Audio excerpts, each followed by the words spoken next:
Hello there, ladies and gentlemen. One more time here, Chalupian with you. This video is going to be a little bit different. As you can see, we have a video game that is scrolling by right now. In case you don't know what game that is World of Warcraft. The game has been out about 8 years. And as you know, my channel, for those of you that might have been following, the channel deals more with consciousness and astral projection or out-of-body experiences, meditation, that kind of thing, because that is the major part of my life. That's my thing, sort of say. But I do have this other side to me, and something that I have enjoyed for about 40 years now. I'm 45 years old now, but for about 40 years I've been playing video games on and off. I have owned absolutely any system, with the exception of the Neo Geo.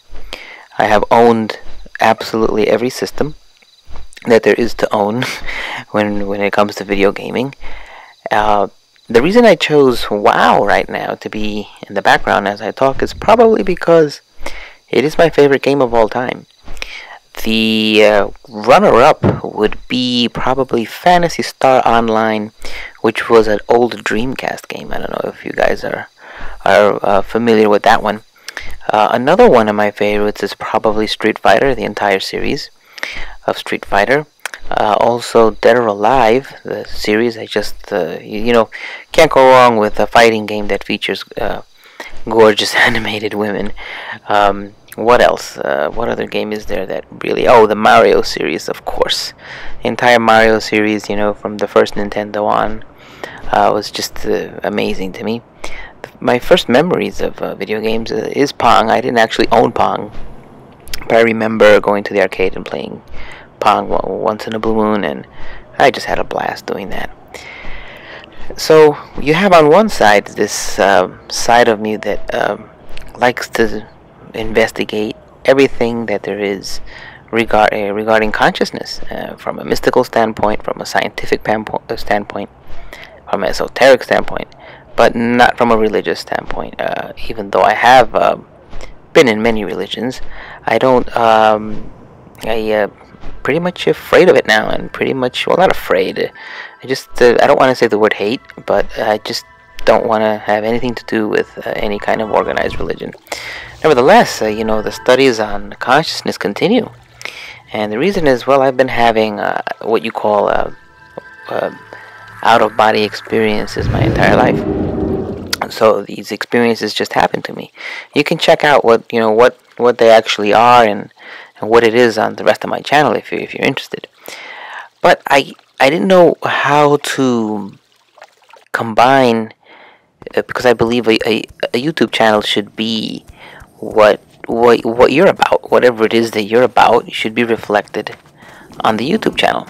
So I really didn't know what to do. I really didn't know what to how to combine video gaming and consciousness, and that's just something that I wasn't sure of. That's why my channel has been out about 6 months, and I really didn't know how to do this. Then, of course, as a gamer, you have certain people that you respect in the community. There's Athene, for example. We all know who he is. Yeah, he's a decent gamer. I wouldn't call him the best gamer in the world like he says he is. But I do think that he's an amazing person, an amazing human being who has taken his gaming, his love of gaming, and used it for the good of mankind. I don't know, can't think of anyone else who has done that. That's just amazing what he does, and what he did in Africa, the sharecraft thing. That's just inspired me to see that gaming is people who game are good people in general. The media is going to have you believe that we are crazy, deranged individuals who just mindlessly play video games. Those are usually the people that have no clue what a video game is. They're more or less happy, or they respect people who play, for example, chess or checkers or even poker. Sorry, Athena, I'm not talking about you. And they respect that, but they don't respect video games. Even just the other day, I saw in the media one of the night talk show hosts referred to gaming as a child's toy, as something belonging to a child. It just that exclusively only children would play. Yeah, of course, Nintendo has a lot to do with that, but still, that just shows that you don't know what gaming is. There's games that make chess look like child's play. Your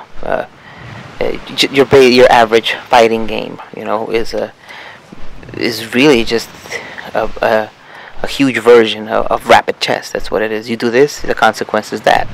You do this movement, the consequence is that, and you have to think, and you have to do it in such a fast pace that it's different than chess. I'm not going to say that chess has no value or anything. I'm not saying that either, but I'm just saying that gaming has the same value, if not more value, than chess. It's just that chess is old school and somehow received more respect.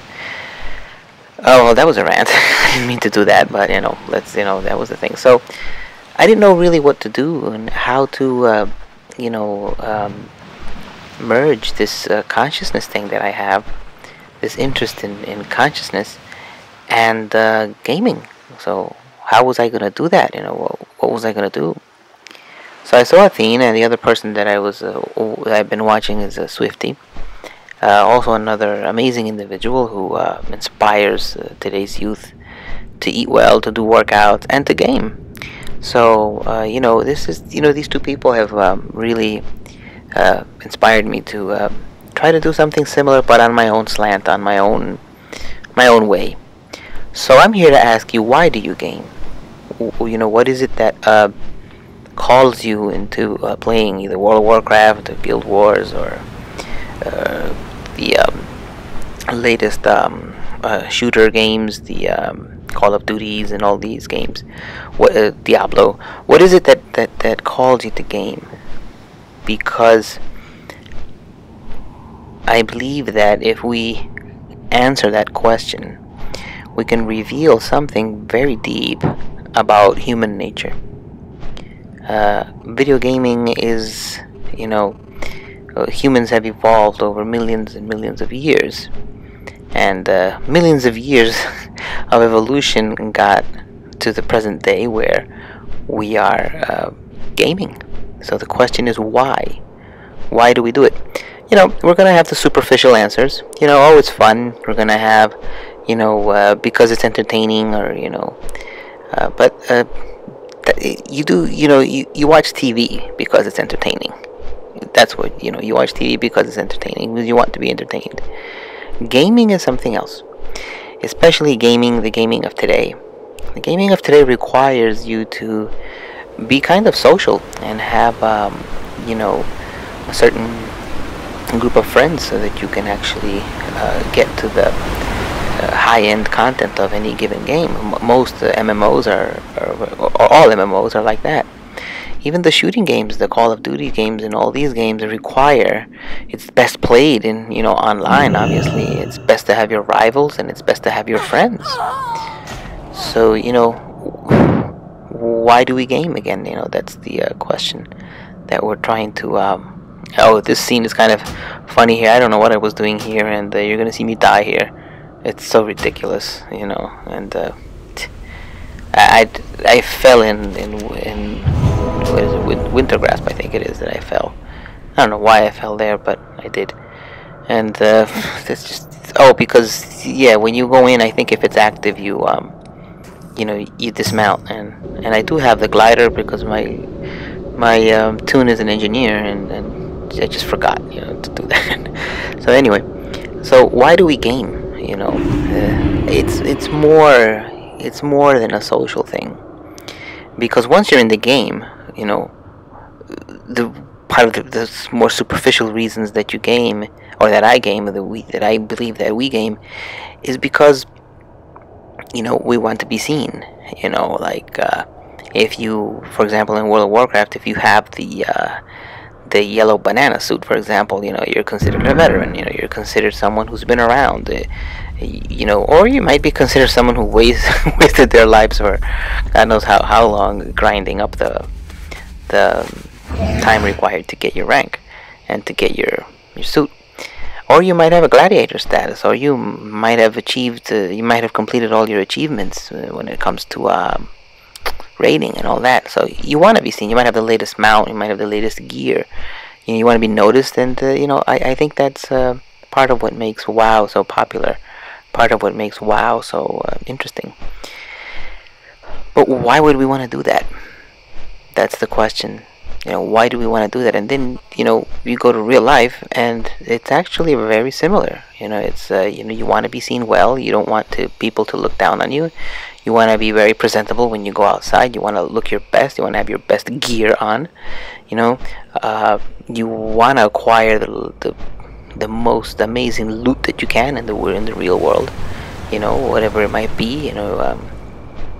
Your car has to be the best that you can possibly afford. Your house has to be, the best that you can possibly afford. Your living area has to be that way. And it's very similar. It's almost creepy. Someone who doesn't understand, who doesn't play, would not would find it. I've actually told them, for example, in this case of World of Warcraft, how it is, and they're just sitting there in amazement, saying, that's just amazing what you can do in the game. But you can also do it in real life. That's what makes it interesting. And here's a thought. And this is we can continue with this topic longer, but here's the thought. The reason that we game, and the reason that in this case we do arenas in World of Warcraft PvP, or we do raids or whatever, is because it's fun and there's no harm done. Wow, we killed the paladin, or we took down that druid, or we took down that boss. No one really died. It was just fun. It's safe. This is the real reason we game. Now, go to reality. You can't just go down the block and just, shoot someone because he's a healer. You just can't do that. Because it's real life. You just can't do it. It's not going to work. Oh, here, by the way, here, I didn't remember exactly how the rare looked like. And I know that that's not the rare bird. My Toon is a hunter, obviously. So I take out my pet here just to see, to compare. And, I see that it isn't the same one, but, and I realized that it's not the rare either, so I didn't let the little guy go. And later on the next day, I think I like this, this one is mine. That's the one I have. And this one over here, I just got, I got the other day because I thought it was cool. A little slightly cooler. Now I feel kind of bad that I let the one go. I know, stupid to me, 45-year-old man, and I feel bad because this pixel pet ran away or whatever. So anyway, why do we game? We game because it's safe. There's no danger in gaming. Now, what if I told you that except for pain, which is something that I still don't understand, but what if I told you that except for pain, life is the same way? Life is a game, and you can do whatever you want in life and be successful.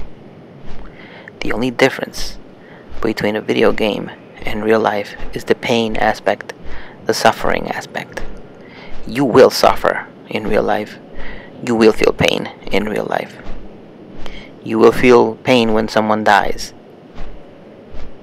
But in a game, you can just respawn. Your friend respawns. In real life, it doesn't. That's the difference. There's no pain.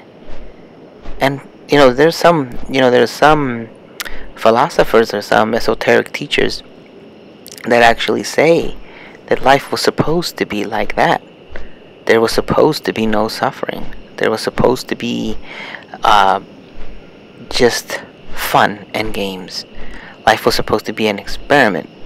I don't know about that. It's just a theory that some people throw around.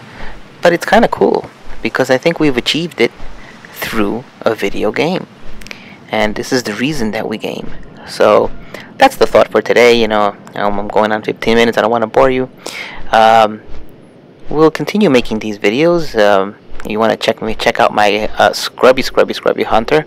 Her name is Ethermoon. She's on the Darkspear server, and she thinks she's a good PvPer. That's what it is. She recently turned human. Used to be a night elf for about 8 years, and she just turned human because of the extra drink. So we'll see you soon, and hope you enjoyed the video, and peace out.